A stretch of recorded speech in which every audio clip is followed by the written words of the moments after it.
This tutorial demonstrates how to make a payment.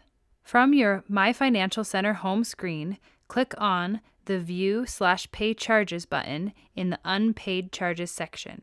This will allow you to view or pay any of your unpaid charges. You then select the charges you would like to pay and choose the payment method. A free e-check is the preferred method as it is free to you and much less expensive for BYU. You may also pay with a credit card, but please be aware that you will be charged a non-refundable credit card fee of 2% when paying tuition. After selecting your payment method, click Continue. If you choose to pay with a credit card, you will now be able to select a previously saved credit card. If you have not saved your credit card, choose the Pay with Another Credit Card option.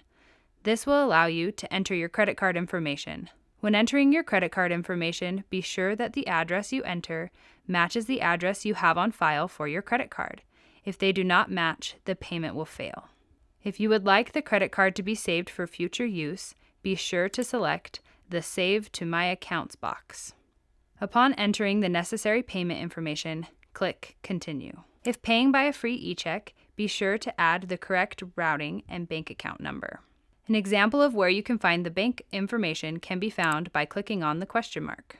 If you want to use this account for future payments, be sure to select the Save to My Accounts box. Upon entering the necessary payment information, click Continue. You will now be given the opportunity to review and submit your payment. You will be asked to click on the authorization box to ensure you have read the payment terms. Now select the Submit Payment Now button. The page may process for up to 3 minutes. You will then be taken to the receipt page where you will have the option to print or forward the receipt to an additional email address.